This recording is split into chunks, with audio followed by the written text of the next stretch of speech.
Chapter 7. After this, Jesus went about in Galilee. He would not go about in Judea because the Jews were seeking to kill him. Now the Jews' feast of booths was at hand. So his brothers said to him, "Leave here and go to Judea, that your disciples also may see the works you are doing. For no one works in secret if he seeks to be known openly. If you do these things, show yourself to the world." For not even his brothers believed in him. Jesus said to them, "My time has not yet come, but your time is always here. The world cannot hate you, but it hates me because I testify about it that its works are evil. You go up to the feast. I am not going up to this feast, for my time has not yet fully come." After saying this, he remained in Galilee.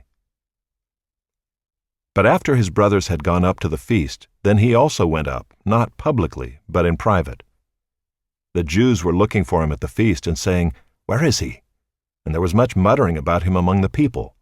While some said, "He is a good man." Others said, "No, he is leading the people astray."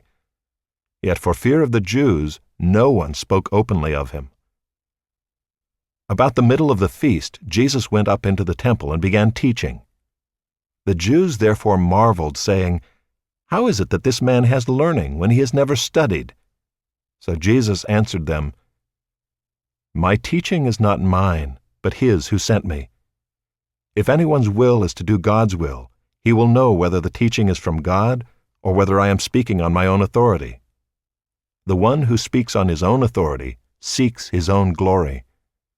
But the one who seeks the glory of him who sent him is true, and in him there is no falsehood. Has not Moses given you the law? Yet none of you keeps the law. Why do you seek to kill me?" The crowd answered, "You have a demon. Who is seeking to kill you?"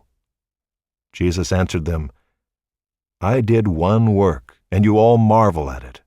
Moses gave you circumcision, not that it is from Moses, but from the fathers, and you circumcise a man on the Sabbath. If on the Sabbath a man receives circumcision, so that the law of Moses may not be broken, are you angry with me because on the Sabbath I made a man's whole body well? Do not judge by appearances, but judge with right judgment." Some of the people of Jerusalem therefore said, "Is not this the man whom they seek to kill? And here he is, speaking openly, and they say nothing to him. Can it be that the authorities really know that this is the Christ? But we know where this man comes from, and when the Christ appears, no one will know where he comes from." So Jesus proclaimed, as he taught in the temple, "You know me, and you know where I come from. But I have not come of my own accord. He who sent me is true, and him you do not know. I know him, for I come from him, and he sent me." So they were seeking to arrest him, but no one laid a hand on him, because his hour had not yet come. Yet many of the people believed in him. They said, "When the Christ appears, will he do more signs than this man has done?"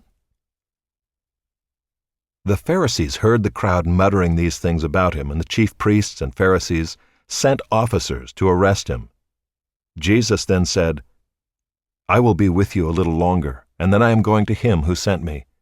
You will seek me, and you will not find me. Where I am, you cannot come."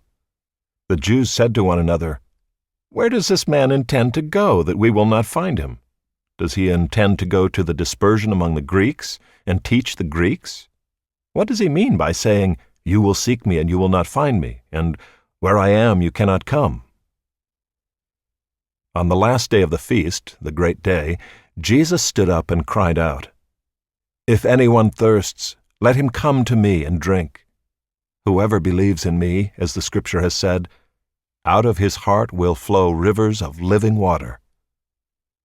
Now this he said about the Spirit, whom those who believed in him were to receive, for as yet the Spirit had not been given, because Jesus was not yet glorified. When they heard these words, some of the people said, "This really is the prophet."